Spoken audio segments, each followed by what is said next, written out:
राजा और उसकी 3 बेटियों की कहानी। बहुत समय पहले एक राजा था जो खुद के बारे में सोचता था कि वह बहुत ही नेक सोच, दयालु स्वभाव और दरियादिली है।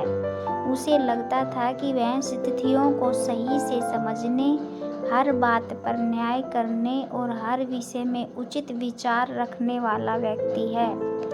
राजा की 3 बेटियां थीं। एक दिन उसने अपनी बेटियों को बुलाकर कहा, मेरे पास जो भी है वो सब तुम्हारा है। तुम तीनों को मुझसे ही जीवन मिला है। मेरी इच्छा अनुसार ही तुम तीनों का भूत, वर्तमान और भविष्य बना हुआ है, जो आगे भी ऐसे ही बना रहेगा। मैं ही तुम तीनों का भाग्य बनाता हूँ। राजा की यह बात सुनकर उसकी 2 बेटियों ने शांत मन से राजा की बात में हामी भर दी, लेकिन तीसरी बेटी ने ऐसा नहीं किया। उसने कहा, नहीं, मुझे तो नहीं लगता कि आपके हाथों मेरा भाग्य है। राजा यह सुनते ही गुस्से में आ गया। उसने अपनी तीसरी बेटी की कही बातों को एक चुनौती के रूप में स्वीकार किया।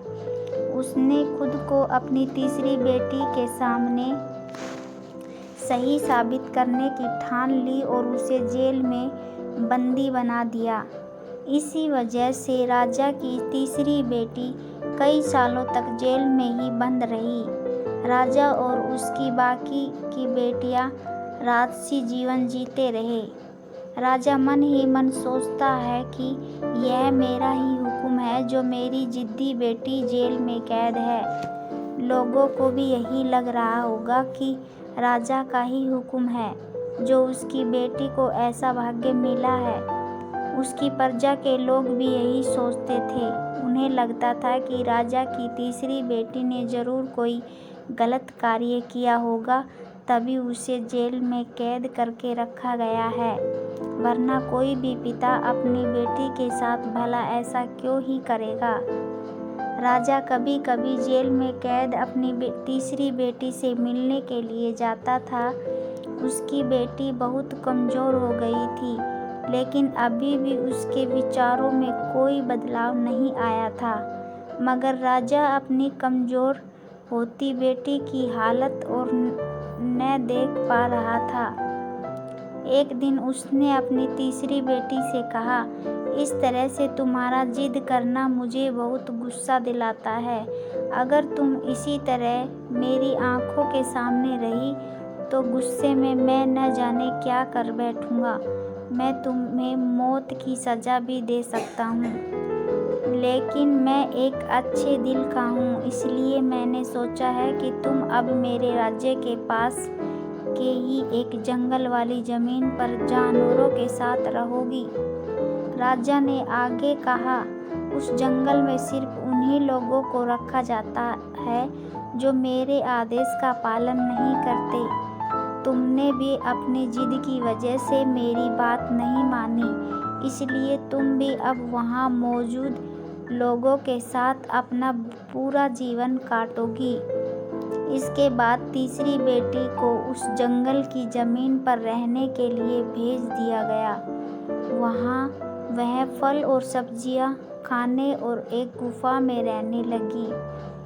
उसके पास पीने के लिए झरने का पानी और ठंड से बचने के लिए सिर्फ सूरज की धूप का ही सहारा था। वहाँ की खुली हवा में रहते हुए और फल फूल खाते खाते वो जल्द ही पूरी तरह से स्वस्थ हो गई। उसने वहाँ पर खेती करना भी शुरू कर दिया। गुफा को उसने घर की तरह सजा लिया था और खुशी खुशी वहीं रहती थी। एक दिन वहाँ पर एक भटकता हुआ राहगीर आ पहुँचा। उसे देखते ही देखते राजा की तीसरी बेटी से प्रेम हो गया और दोनों खुशी खुशी वहीं रहने लगे। उस जंगल में उन दोनों के अलावा और भी कई लोग रहते थे, जिनकी मदद से उन्होंने उस जंगल को एक शहर के रूप में बदल दिया। कुछ ही सालों में राजा की तीसरी बेटी और वो राहगीर उस शहर के राजा रानी बन गए। अब उनके शहर की चर्चा दूर दूर तक होने लगी। जैसे ही इसकी जानकारी राजा को मिली, वह उस जंगल में सब कुछ देखने के लिए पहुंच गया। जब उसने वहां की राजगद्दी पर अपनी बेटी को बैठे देखा और साथ में एक खूबसूरत युवक को, तो उसके होश उड़ गए। राजा की बेटी ने अपने महल में अपने पिता का पूरा सम्मान के साथ स्वागत किया। उसने अपने पिता से उसके बुरे बर्ताव व फैसले के लिए कुछ भी नहीं कहा। जैसे ही राजा वहां बैठा तो उसे एक आवाज़ सुनाई देने लगी, जो कह रही थी कि हर इंसान स्वयं ही अपना भाग्य बनाता है, कोई अन्य इंसान किसी और का भाग्य नहीं बना सकता। इसके बाद राजा को स्वयं ही अपनी गलती पर पछतावा होने लगा और उसने अपनी सभी बेटियों को अपने भाग्य से आज़ाद कर दिया। उसने अपनी तीनों बेटियों से कहा, भले ही तुम तीनों का भाग्य मेरे हाथों में है, लेकिन हर व्यक्ति खुद की परिस्थितियों के अनुसार अपना भाग्य अच्छा व बुरा बना सकता है। कहानी से सीख। राजा और उसकी 3 बेटियों की कहानी हमें यह सीख देती है कि कोई भी व्यक्ति किसी का भाग्य बना या बिगाड़ नहीं सकता। हमारा भाग्य स्वयं हमारे हाथों में ही होता है, जिसे हम अपनी सूझबूझ से बुरी परिस्थितियों में भी अच्छा बना सकते हैं।